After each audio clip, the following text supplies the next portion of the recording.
Elles sont femmes, jeunes, épouses et mères. Comment ont-elles fait? Nkento, un magazine dédié à la femme en vue de partager des expériences inspirantes, éveiller la conscience, encourager et promouvoir le genre féminin dans plusieurs domaines.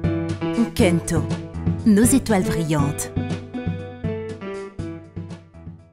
Je suis Blanchine Mazanga, je suis professionnelle en gestion opérationnelle. Ça englobe les ressources humaines, l'administration.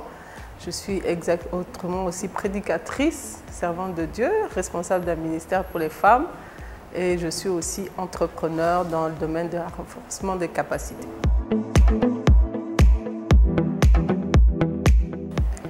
La gestion de ressources humaines, ça englobe plusieurs aspects. Donc moi, je supervise des services qui sont liés à la gestion administrative des ressources humaines, au développement des compétences aussi.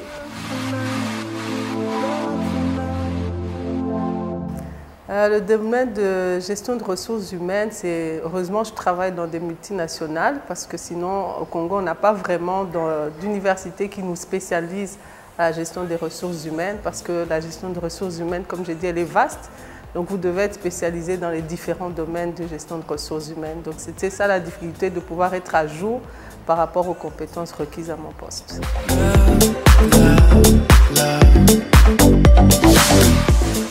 Par l'auto-apprentissage et aussi au sein des entreprises dans lesquelles j'ai travaillé, j'ai démontré ma volonté d'apprendre, d'être disponible pour être envoyé ou mis sur des formations pour être renforcé.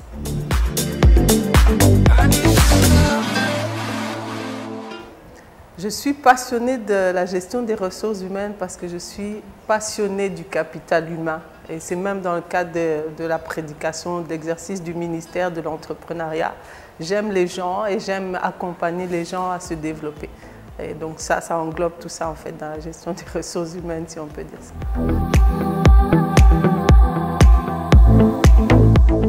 Le grand défi, c'est de comprendre le besoin des personnes que vous accompagnez et justement de leur proposer un accompagnement spécifique pour leur permettre d'atteindre en fait leurs objectifs. Parce qu'on peut être là, on propose beaucoup de choses aux gens, c'est plus toi qui donnes ce que tu aimerais leur donner, mais ce n'est pas vraiment ce dont ils ont besoin. Donc d'être très spécifique et particulier dans l'accompagnement qu'on propose aux gens. Et c'est même ça dans le cadre du ministère, hein, de comprendre quel est l'appel de la personne, quel est le projet de Dieu sur lui ou sur elle, et d'aller lui apporter un accompagnement spirituel qui l'aide. Même dans le coaching, c'est toujours la même chose, la formation, de comprendre le besoin de la personne et de le lui apporter.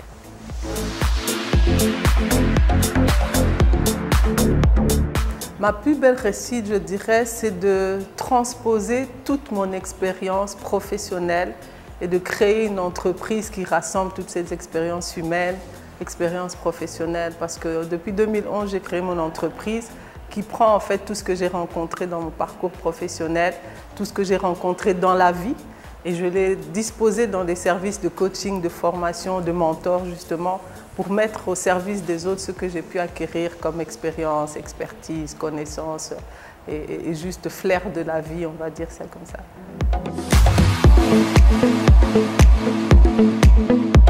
Parce qu'en ayant accès à ce qui se passe ailleurs, on se rend compte que dans les autres pays, les jeunes filles aujourd'hui sont plus des exploits en termes de réussite à 14, 15, 16, 18, 19 ans. Dans d'autres pays, c'est un peu devenu comme une normalité. Alors que chez nous, on a très peu de jeunes femmes qui commencent à briller à 16 ans, à 17 ans. Hein, on voit des gens qui commencent à éclore à 30 ans, donc on est en retard. Et je me dis, puisque j'ai beaucoup reçu, je suis là, disponible pour donner une longueur d'avance aux jeunes femmes congolaises et africaines en général, auxquelles je suis exposée, de leur dire que ne vous enfermez pas au Congo, regardez ce qui se passe dans le monde, mais on va prendre ce qui se passe dans le monde et on va le tropicaliser pour que vous aussi, vous puissiez l'approprier, créer votre propre histoire de réussite en fait.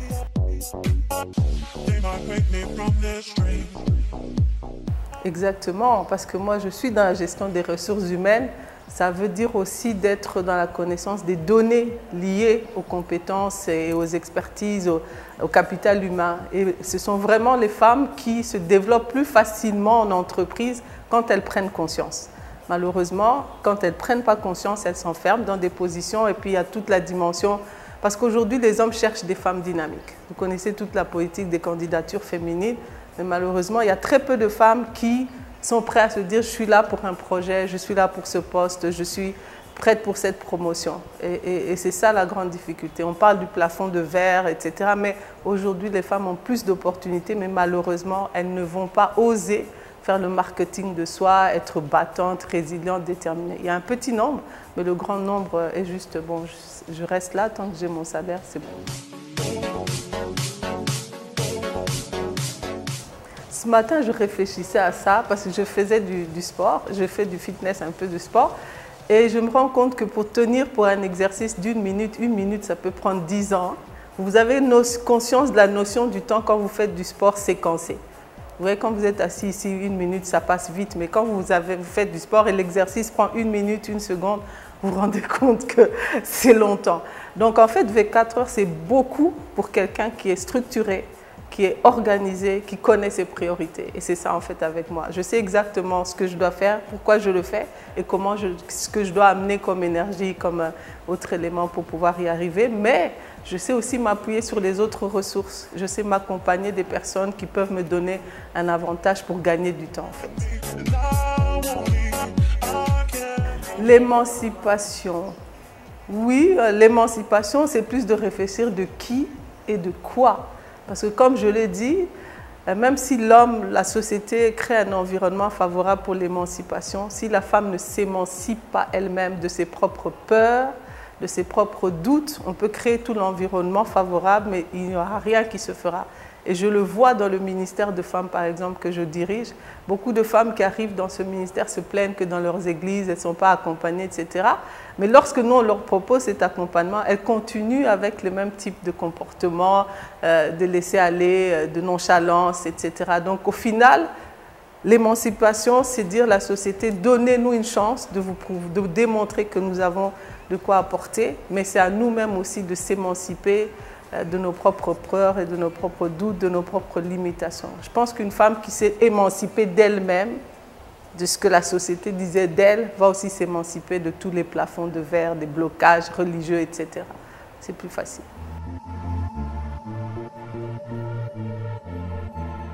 Moi, je pense que tout commence, et ça dans le coaching que je donne dans ce qu'on appelle le développement personnel dans la thématique de la connaissance de soi. La première chose, c'est de connaître qui je suis.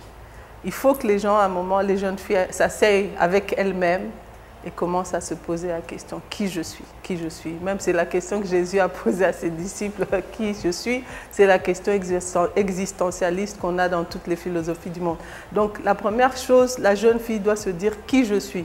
Parce qu'à chaque fois que tu te regardes au travers du filtre de Rihanna, de Kim Kardashian, etc., la maman pasteur qui fait le buzz, tu n'y arriveras pas.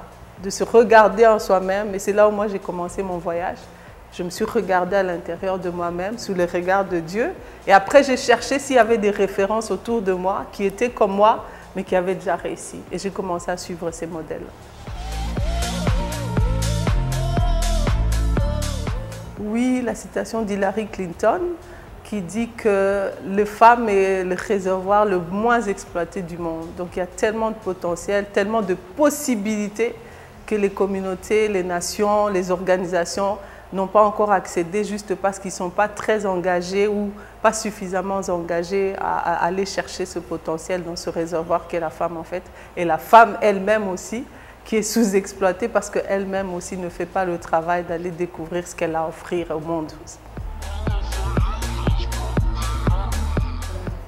Je suis Muyaka, donc dans notre langue maternelle, c'est un peu comme le concept Kento, mais juste la prononciation Nkento, c'est la même chose en fait. Je pense que par rapport à tout ce que je viens de dire, on est en plein dedans. Hein? Donc le concept de Kento représente en fait ma philosophie par rapport à la femme, de faire le chemin d'abord, de réussir, avant d'aller prendre les autres femmes, jeunes femmes, et leur dire qu'on y est arrivé, vous pouvez le faire aussi. On n'est pas si extraordinaire, mais on peut vous donner déjà des références sur comment faire, là où poser les pas, qui regarder, qui ne pas regarder. Donc c'est vraiment un concept que j'approuve et qui est inspirant et qui est ce qu'on a besoin. Parce que les femmes aujourd'hui disent, je ne vois pas des modèles, mais ce concept leur dit, ben voilà les modèles que nous vous offrons dans différents secteurs de vie pour que vous puissiez dire, ok, si elle y est arrivée, moi aussi je peux le faire parce qu'elle est femme comme moi. Kento, nos étoiles brillantes.